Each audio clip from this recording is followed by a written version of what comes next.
should have audio now.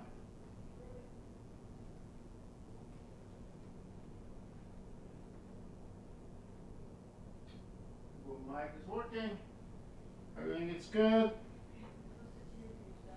We're good to go. I'll post the link first before we start.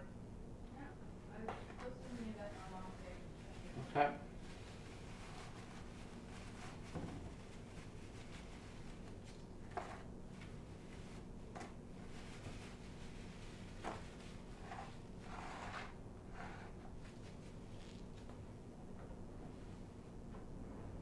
Wish we had still some of that good unfiltered stuff. I really like that.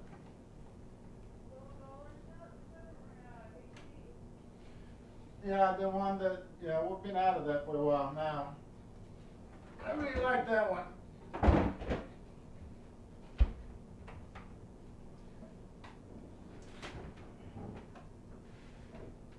Yeah.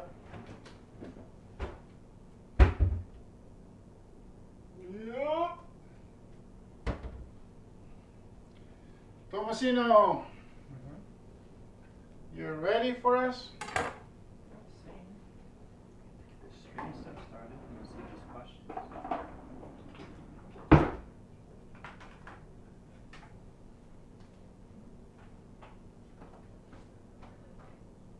I'm ready to go. Anytime you want to start. Well, we just posted the link, so we have to wait for people to join. As soon as people start joining, Anna, I'll just do a little intro, and then we'll do Mateo's cocktail.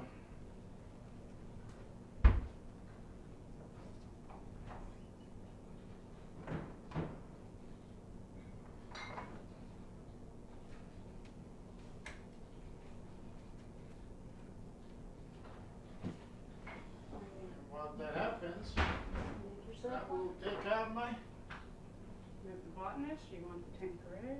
Anyway, it works. It's good. You don't like it as much? Not fancy. Not fancy, that's okay.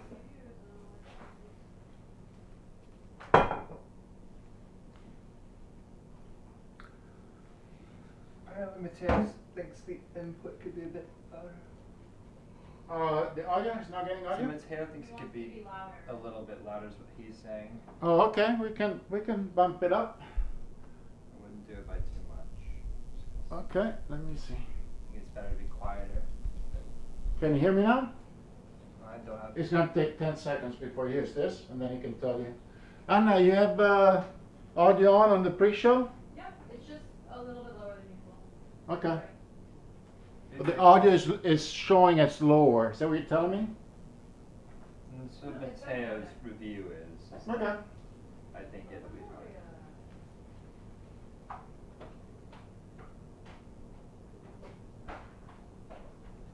Careful.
Everybody ready? Yeah, I think you should get started. Okay. Yep. How many people get on? 11. Which includes me. 10. Perfect. Let's do it. Let's do it. Let me know. Alright, go ahead. Okay, here we are, episode 7. So it's 7, Aglio, Olio, Peperoncino. Let me give you a little lowdown on how we're going to go down this path. We're going to do a few things. First thing, before we do anything, go ahead and fill out your pasta pot with water, okay? So that gets going, because the pasta will cook, the sauce will be very, very quick. Once you have your water on, we'll switch over to Matteo, who has a cocktail for us. And then we will come back to us with the cooking. You should be able to find the live stream. Unfortunately, if you're not, that means you're not hearing me telling you what to do. But I have enough helpers posting on timelines and sharing links to where we should be in good shape. Anna, you want to take it away with the cocktail?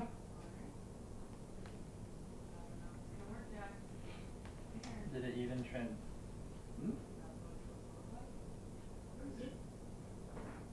Drink. Transition. There you go. Hello everyone, it's Mateo up from Kansas City. I'm missing being with the family on this episode of Dinner in 1 Hour, but I'm going to provide a cocktail tutorial, very quick and simple. It's the Moscow Mule. We have lime, vodka, and ginger beer. And for those who want to have a little twist on it, if you don't want to make it with vodka, you can make it with bourbon. It then becomes a Kentucky Mule. And if you make it with, dark rum, it becomes a dark and stormy. So for our drink tonight, it's very simple in that you don't have to shake it or anything. It's a drink that's called built. So you make it all in one glass. I've already filled my copper mug, my traditional copper mug that's used for Moscow Mules, with ice. We're going to go ahead and put in our vodka. The amount of hard alcohol you use in yours is all to personal preference. Most people put about 1.5 ounces, an ounce to an ounce and a half. So you put that in first. Then I put in the juice of 1 lime, which should be plenty. Let's see.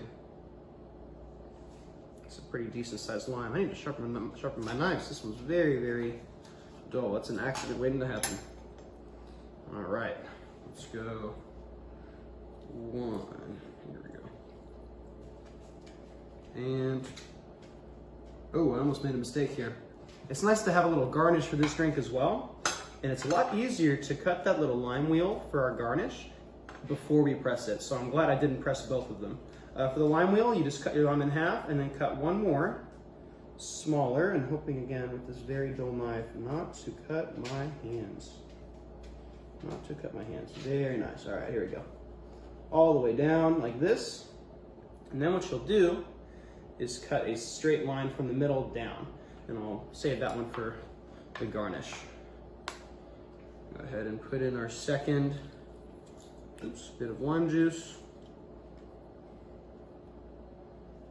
Some more in there.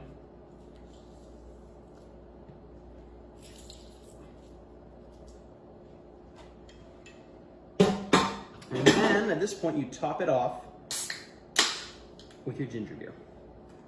Bring it back in frame, here we go. Top off with your ginger beer here, that does the rest.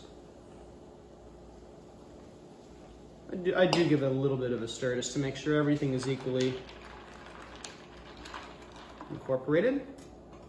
And then, you want to make it look a little fancier, you put a little lime wheel in here. If you have a little sprig of mint, you can put that in there as well.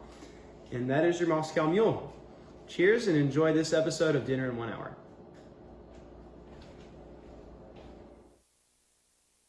Close, okay? Oh, I'm back on. Woo! Okay, so Moscow Mule for you guys. I'm going back to my Negroni. Water on the pot on the stove. In this particular recipe, you have to use salt. Okay, so even if you don't like salt, if there's something against salt or whatever it is, you have to salt your pasta water. So when you salt your pasta water, it does. Oh, sorry, Anna. Sorry. So we're gonna salt the pasta water. You can be generous now. I don't have a measurement for you. I heard people say, I've not tried it, that it should taste like gulp of seawater. I don't know if that's Gulf Stream or Pacific, because they all have different salt contents. But don't be shy. The salted water will soak into the spaghetto, single for spaghetti, and it will flavor it, okay? Quick story about aglio, olio, and peperoncino before we move on to chopping things. In Italy, if you're traveling through Italy and somebody all of a sudden shows you the horns, does not mean that they're from the University of Texas and they're not trying to make friends. For some weird reason, I don't know why, but to tell somebody that they have horns is making a statement about their spouse being unfaithful. So it's a very bad insult. It's the worst insult. It's worse than a middle finger. So they will not show you the middle finger, they're going to show you both fingers. So this pasta, aglio, olio, e peperoncino, has a second name. The horns are corna, which means horns. And a cornuto is somebody who has horns. So this pasta is known as the pasta dei cornuti. So this is the pasta that the guy, the husband, has a wife that is cheating on him. Why?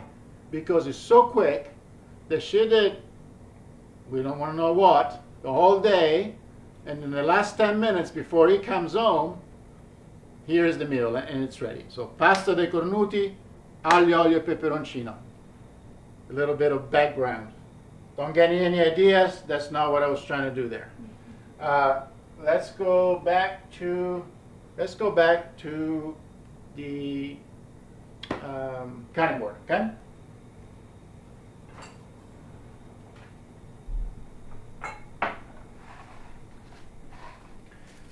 Some people like garlic more than others. I would suggest that for a pound of pasta, I would use 4 cloves. So a pound of pasta is 4 portions. That will make it a clove of garlic per person.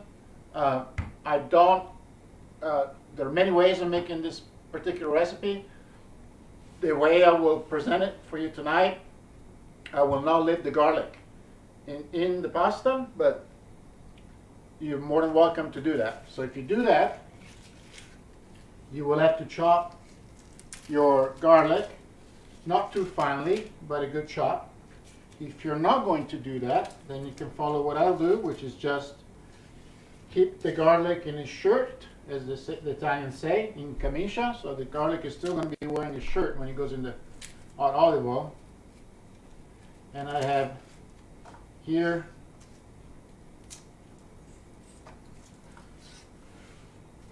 is for one of my pastas. I'm making 2 separate pots, one with gluten, one without, and then a smaller one for the other one, okay? This is the easiest thing in the world. I'm just going to put it on their blade, make sure the blade doesn't come towards me. I'm going to hit it once. I'm not going to hit it to where I crash it all the way down, but enough to open it up so that the olive oil can get in there. Okay, so there's a piece of garlic. That's how I broke it, okay? And I'm just going to go through all of them. Just a little hit. It's enough to break the skin. And allow the olive oil to get into the garlic. I think I told you before, the concept between the concept of leaving the garlic in its skin is that supposedly it makes it less acid and whatever. The Italians are very picky about what is going to bother their stomach or not. I don't know why, because most of the food that we do is pretty rich. If you are going to chop your garlic, okay? I'm just going to show you something real quick. Here you go, chop both ends off. We're going to open it, take off the skin, because I gave it a little hit. It's going to come off fairly easily. Fairly easily, but not really easily. I need a smaller knife, but that's all right. We'll get there. Here we go. Once you get to this stage, before you chop your garlic, if you're going to chop it, you're going to put it back down, and you will split it in half. Why? Why are you splitting the garlic in half? Because I have to find my paring knives. Here we go. Because inside, I'm going to try to get close, and tell me if people can see it. Inside the garlic, there is the growth, the future, we call it germoglio.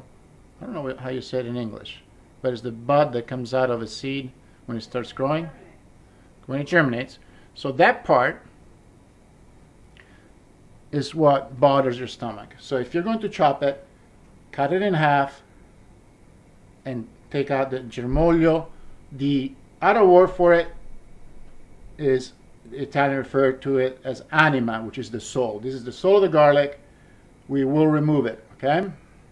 So if you're going to chop it, I'm going to chop one just so that you see about the size that you will want to make it. Some people do thin slices. Fine, I'm not judging. Not my favorite. I like just a little chop like this. Once through, that's what it looks like, okay? No more, no less. So if you want to chop your garlic, chop it. I'm not going to, but that would be your chop. So before we get the garlic into the olive oil and into a pan, I'm going to share with you another little tidbit that I think has worked really well for me, and you should try it. Every time I clean parsley, especially Italian parsley, the first thing that I do is I pinch close to where the leaves start, right? So they start, and I'll pinch so that I can remove the stalk, because the stalk. Show the Italian parsley versus the American. The Italian parsley, it speaks with an accent. So this is a point in Italian parsley. So most people remove the stalk, and you should, because it's not, doesn't taste well, gets stuck to your teeth, whatever. However, what I've learned, which we will do tonight, is we are going to use the stalk to flavor the olive oil, because there is a ton of flavor in this little stalk. So don't throw them away, right? So you go through and you clean it, then you throw it away.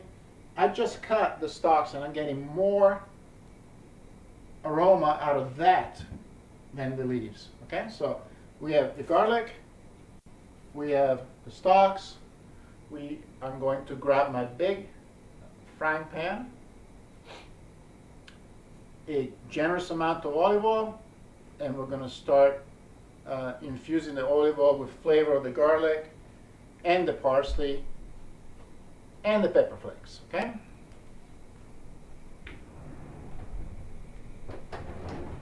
I didn't think about looking for my big pan before we started the show,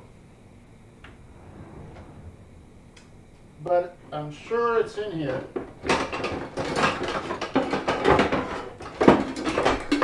Okay, Anna, this is gonna be for the gluten people. You're gonna make two? Yeah, I'm gonna make two. And this is gonna be for you.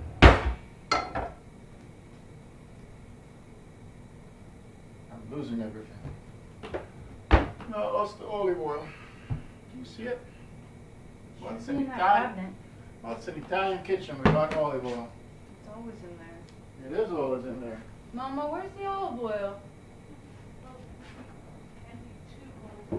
Ah, that could have been a disaster. We always have olive oil, right?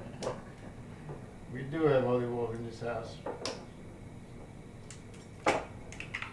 All right, any questions? If you guys have questions, just throw them all down on the chat and we'll answer them, okay? So here goes the olive oil. This is the one drawback from this olive oil, is that they have a restrictor on it. I can never get enough olive oil quick enough out of it. I sit there and wait. But you can see I'm being generous, okay? This is, after all, Aglio, Olio, and Peperoncino, and it has to be good olive oil because it will be part of the main flavor of this pasta, okay? So that's enough for this one. And I'm going to get our ingredients. Do you have any recommendations for olive oil brands? So let me get this in there, and then I will give you my take on olive oil. Again, my take. I want everybody to understand, this is just Stefano. It's not a Michelin chef. I'm just telling you how I feel about things in the Italian cooking. So let me put that in there, and then I'll tell you about what I believe to be the truth about olive oil. Okay, here we go. I like to add the pepper flakes now, and I think that they also will, their flavor will be more blended if you put it in there now. You know my little trick of raising the edge of the pan, right? So I like to raise the edge of the pan so that the olive oil pools at one end and it warms up a little, and it warms up quickly. Not easy to do here. Typically I do it the other way, but you can see now. So, oh, you can you see it from that side? Yeah. Okay. So that's mine. That's so. Let me talk about olive oil while I get this other pan going.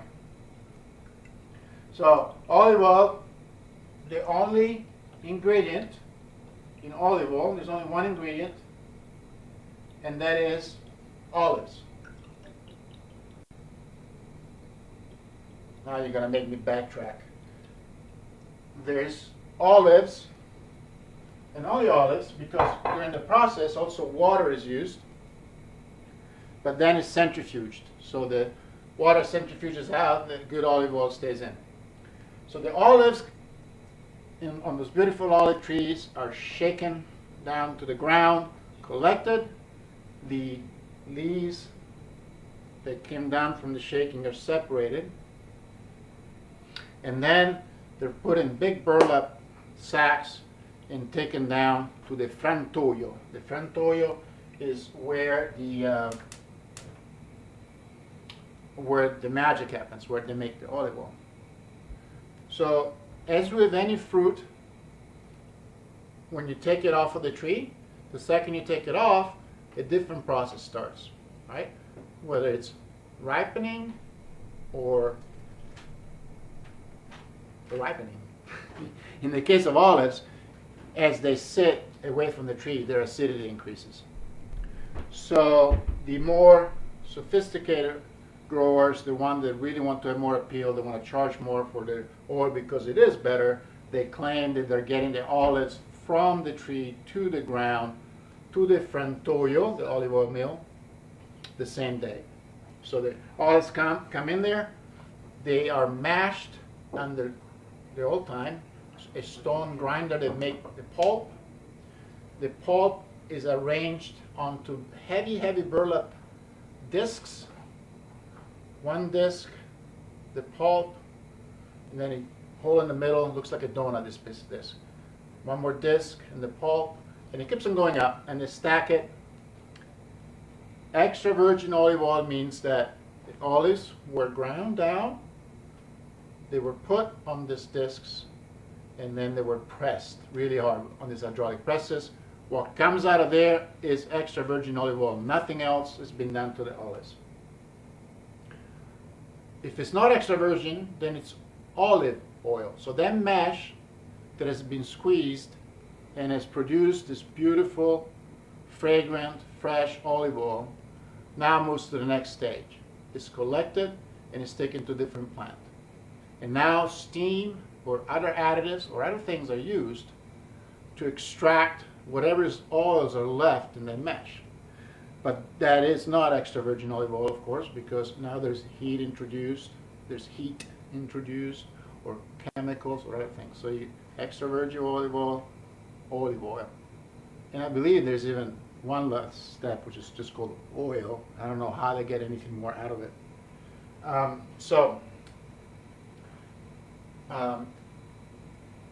What you need to get out of that is that the fresher the olive oil is, the better it is. If somebody's telling you, I have a vintage olive oil, they're telling you they have a pile of garbage.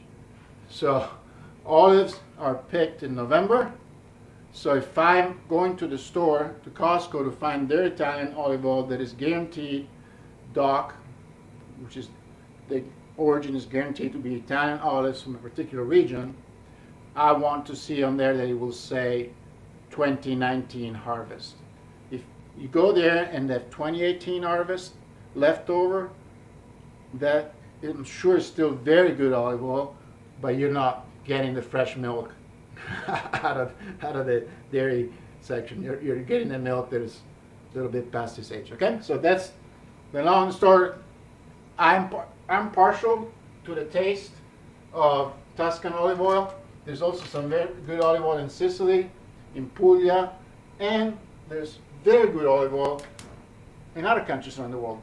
Just not the flavor that I like. So you can have Greek olive oil and you can have Spanish. They tend to be kind of bolder in flavor in many ways, and not just as rounded. Okay.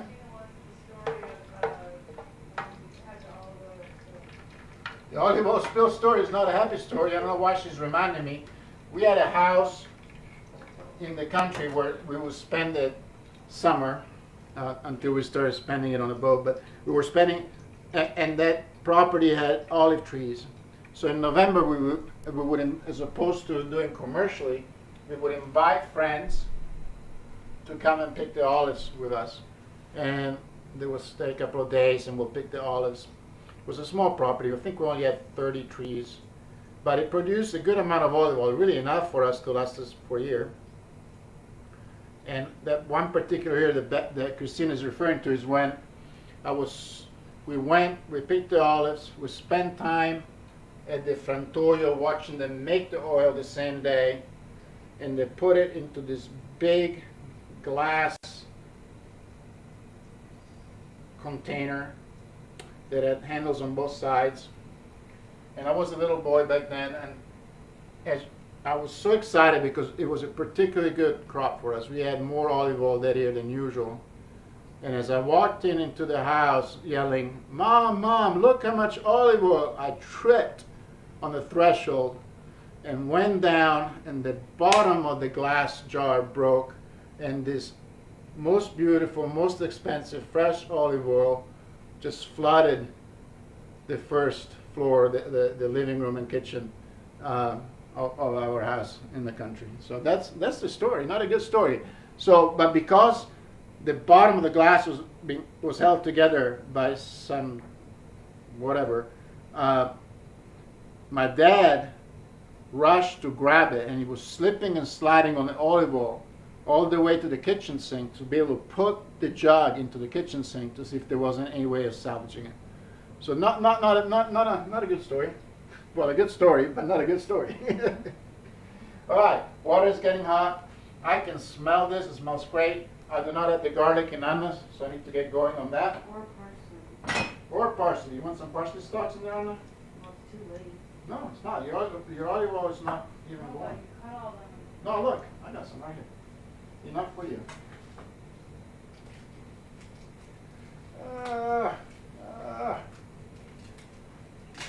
There you go. You like garlic? Yeah, I love garlic. Okay, there we go. Garlic and stalks. So is that one the olive oil you have at Costco? That one I found at Costco, but it's not my favorite one. They carry another one because this one has a very pretty bottle, but it is a blend. So it is an extra virgin olive oil, but it's not 100% Tuscan olive oil. They carry a 100% Tuscan olive oil, which is DOC, Denominazione di Origine Controllata, which means that the origin of the olives is certified to be from a specific place. So this one is actually a blend, but it's fairly good. I really like the Sicilian one that I showed you a few episodes before, the unfiltered one. I thought, and that one I think, Betty, you found at AGB? I've got a link for Oh, that one is really, really good. I think that would be my go-to right now. It's more than wants to know how much heat you're using on the stove. So I'm going by smell on how much is on the stove.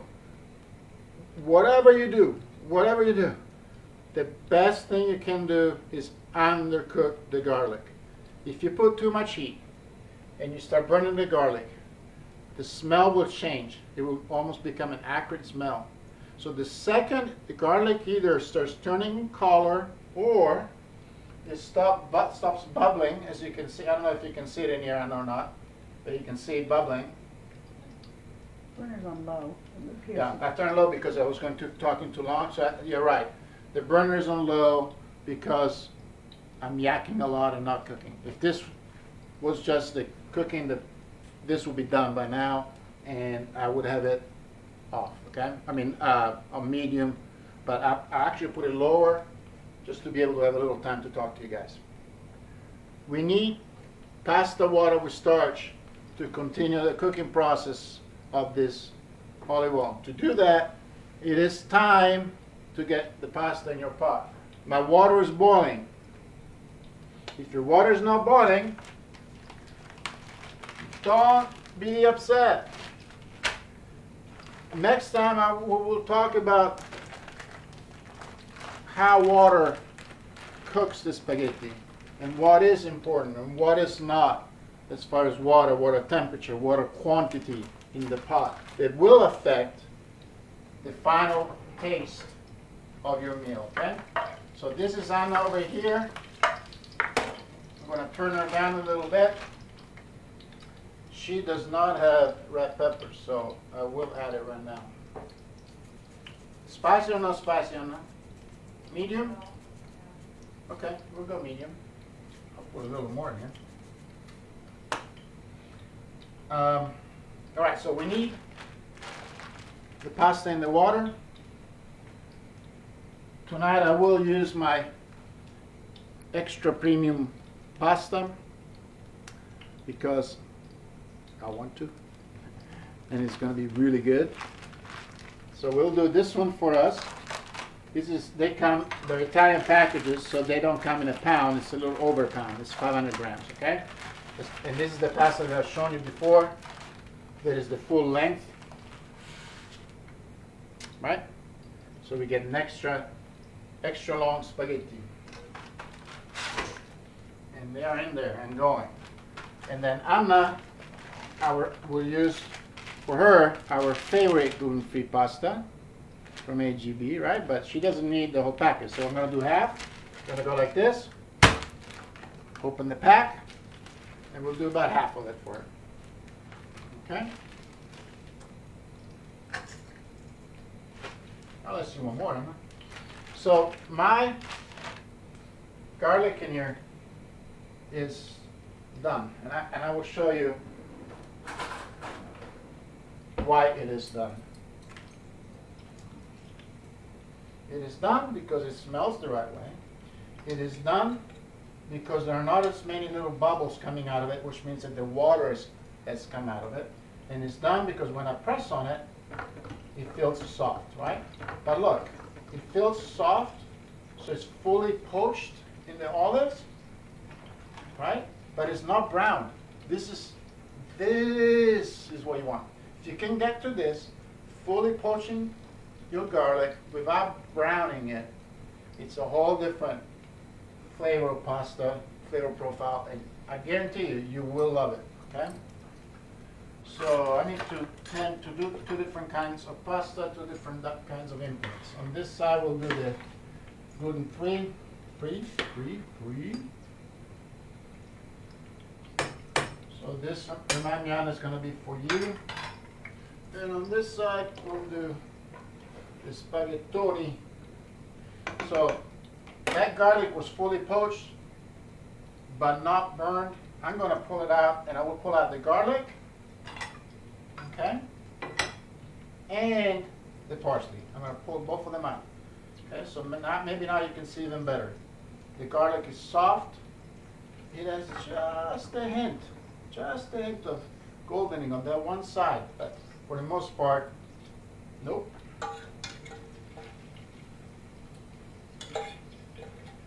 Okay.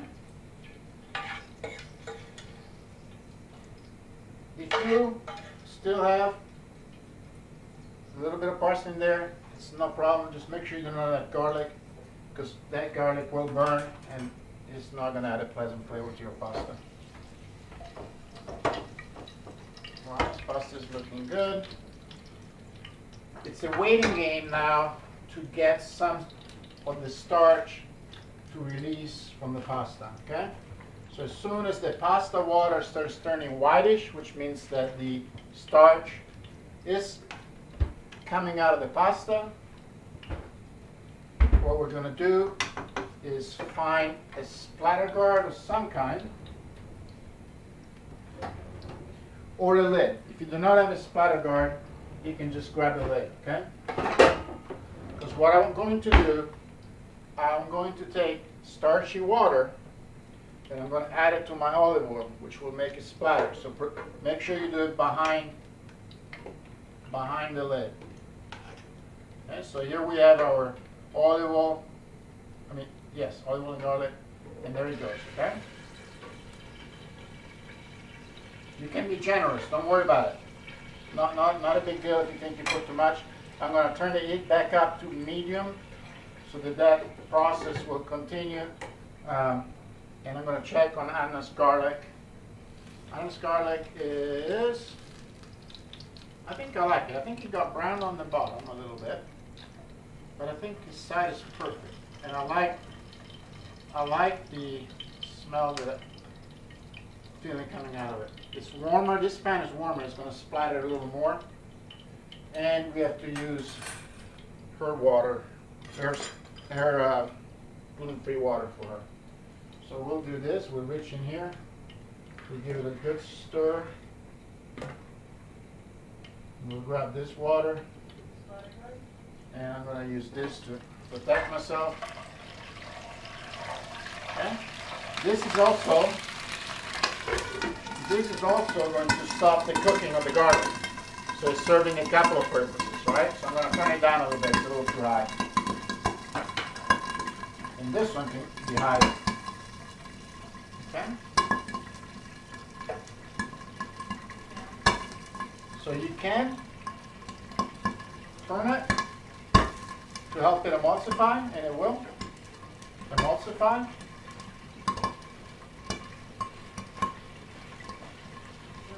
I would prefer to not have something that has gluten on it now over my gluten.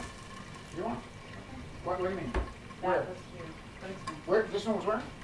Don't worry about it, it's Now fine. tell me, what did I mix it? This lid was. Oh, the lid. I'm sorry. It's fine. At this point, it's bubbling too much. I don't want to take it off.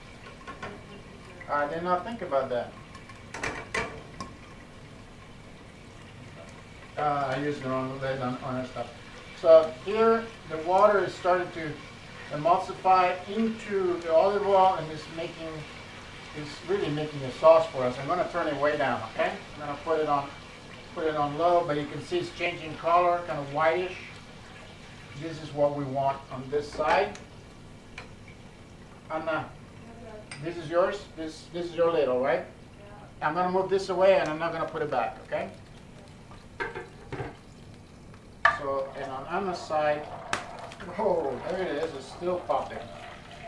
You know what's popping is the parsley that still has water in it.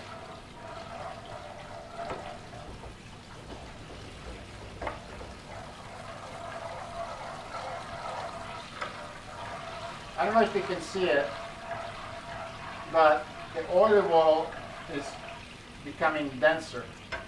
I'm going to grab a little more of the water.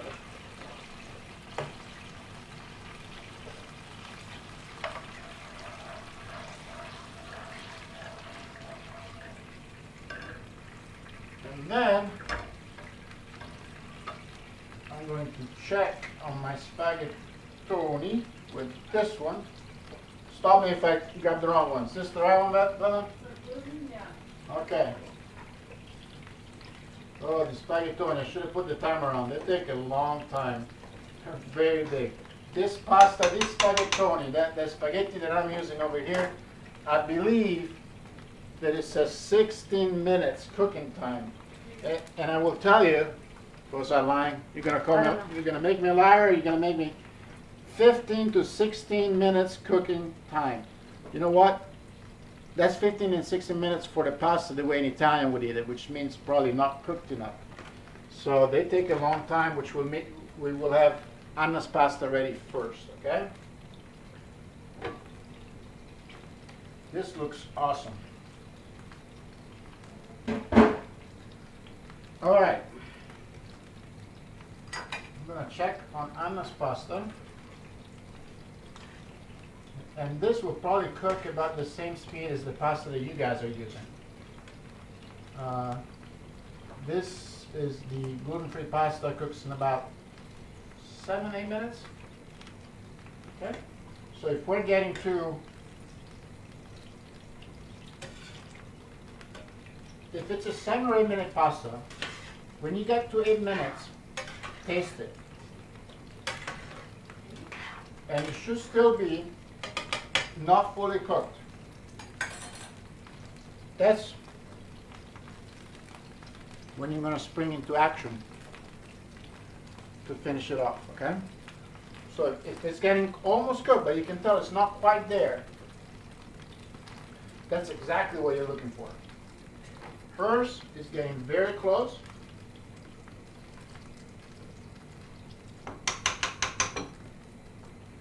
So what I will do is, because hers is almost ready, I will show you how we finish off this pasta with hers while mine continues cooking, okay? I'm going to move a few things around so that I can make that happen. This pasta is going to move to this burner on high. This will move here, and it's going to be on medium heat, okay?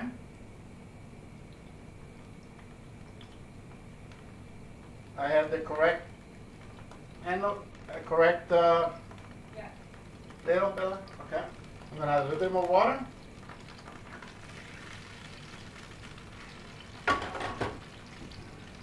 And this is when I take the pasta out from there, and it will go and it will finish its cooking inside the pan, okay? Here we go. I know it looks white in there, but this spaghetti is not done cooking.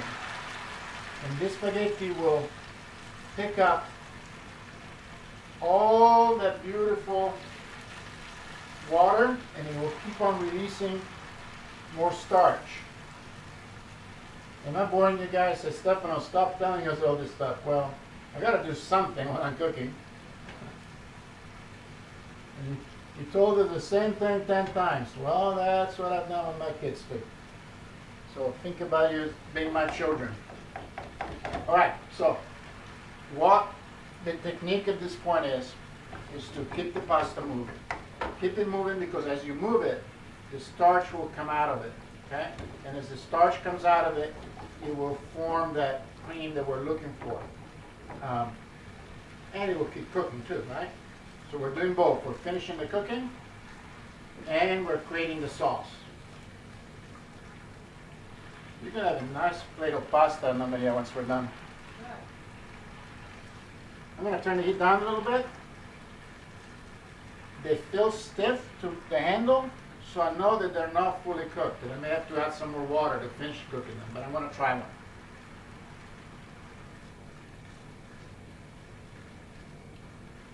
I would say it's close. I would say it's close. I don't think it's there quite yet. I think it needs a pinch of salt.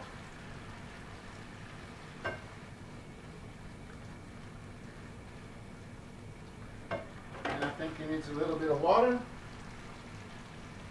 But I think we're ready to plate our pasta. I'm going to throw the parsley in right now for her. Can you get your plate, Bella? That's what I'm doing.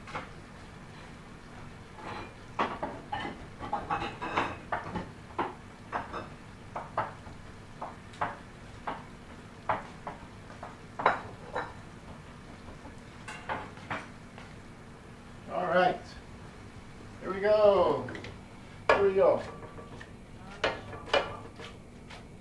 Can you guys hear the pasta kind of sloshing in there? That's the level of wetness that you want in this dish, okay? You want to hear that pasta sloshing around. It's shiny, beautiful. It's very shiny. The olive oil has grabbed on to the pasta. We're going to put a little bit of last dash of olive oil once we plated it, okay? So I need your ladle, which is this one, right, Anna? Yeah. Okay. And then I'm going to jump back to my pasta over there, okay? But first I'm going to plate Anna's.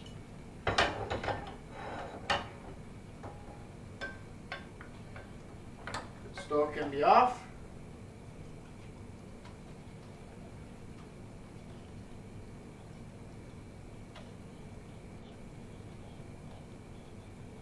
All right. Okay, Benna. I hope you're hungry. Well, you can eat. Get to finish. Okay. That's great. Hold on. We're not done. We're not done with you. Two things. You can always get a little bit of the leftover sauce in the bottom of the pan here and add it on top. Okay, here we go. Look at that flavor coming through, huh? Little dash of fresh olive oil on top. Little bit more parsley. Last time we didn't take a picture of the plate that was completed. This time somebody's got to have a phone that we can take a picture.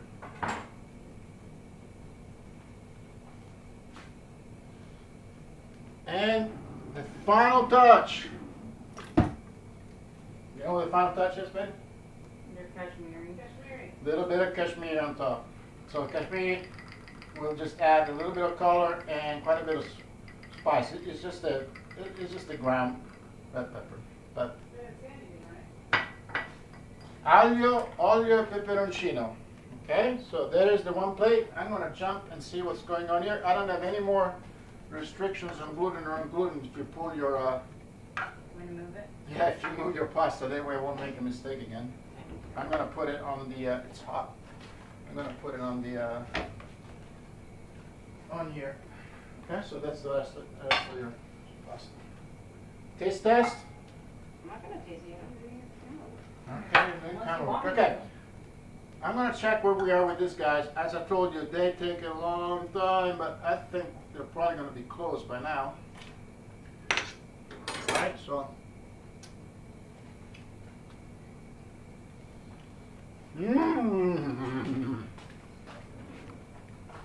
Still a little bit of white in the middle, which means it's not fully cooked. But all the rest of it is cooked. This spaghetti is ready to go into the pan also. That's really good. Is it good? Oh, yeah. Okay. So what we're gonna do is this one is ready to be worked on also. I'm going to turn the heat back up on my pan for the bigger portion.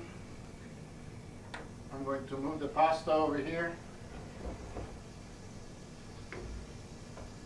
so I can get it out. I'm going to add more heat just because I feel like it. And this pasta is going to get to work inside of that pan, okay? Here it goes.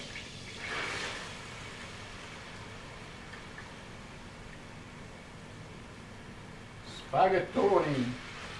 Look how beautiful they are. Those are red pepper flakes just now. I just added more just because I thought that even Anna's pasta could be spicier for me. And so the flakes were not as hot as I thought. So I adjusted it at that point.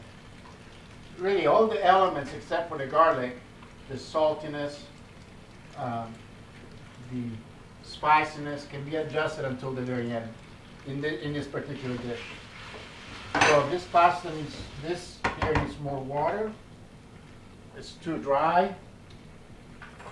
You heard how wet the pasta was as I was working it in the pan, right? So you heard how much water, which really was not water at that point, but was this sauce that is being created by the olive oil mixing with the starch in the pasta. Look how quickly this pasta is absorbing that flavor.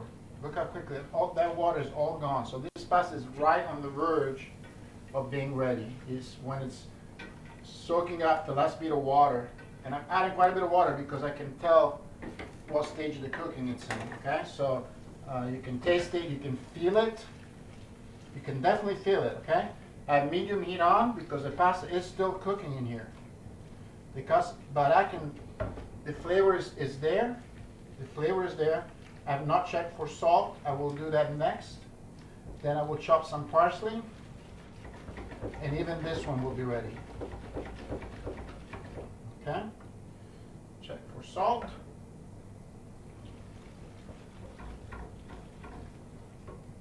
And a little bit of salt. Okay.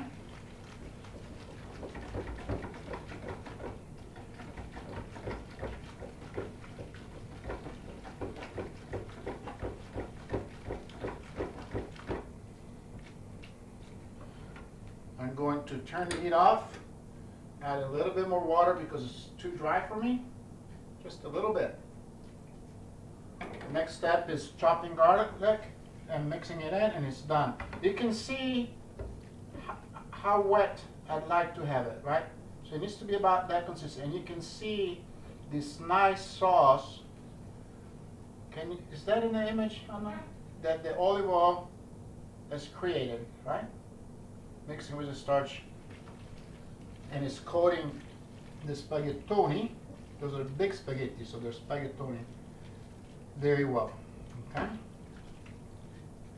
I have this turned off. I'm going to go to the sink.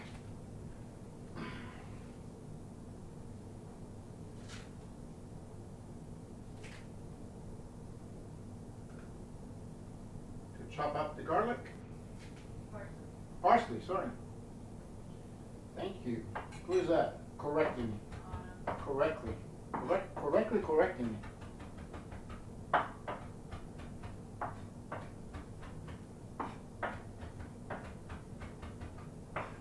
Am I working off screen, Anna?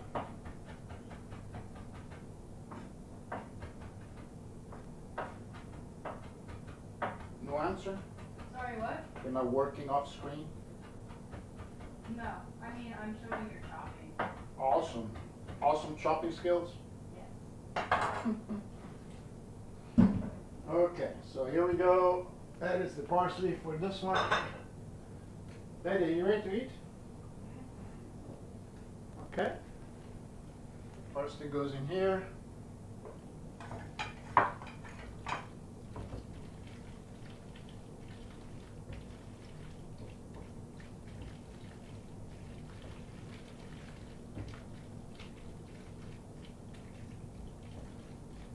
And this one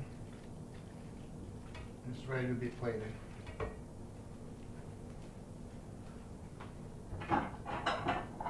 I don't know where everybody is. Is everybody else, but our friends, are they almost done? Is anybody actually cooking with us? Christina finished a while ago. Oh, water's just going. Okay. I think Christina was cooking on, but she already finished. Everyone else, I think, is watching. Everyone else is watching, You okay? didn't advertise the ingredients in advance. I will take full responsibility for my shortcomings. Here we go. Spaghetti. Come on. Jump in here. Tommaso, hungry. Right. Quite hungry? Okay, this is yours right here. This is a good one. All right. Okay. Is that on this? Oh, that's beautiful. And Tommaso, this is yours. Tell me it.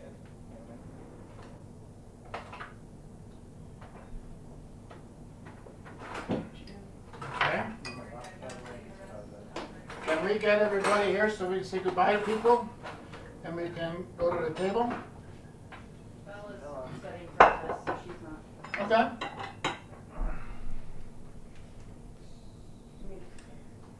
Did you show Honest? That's really beautiful.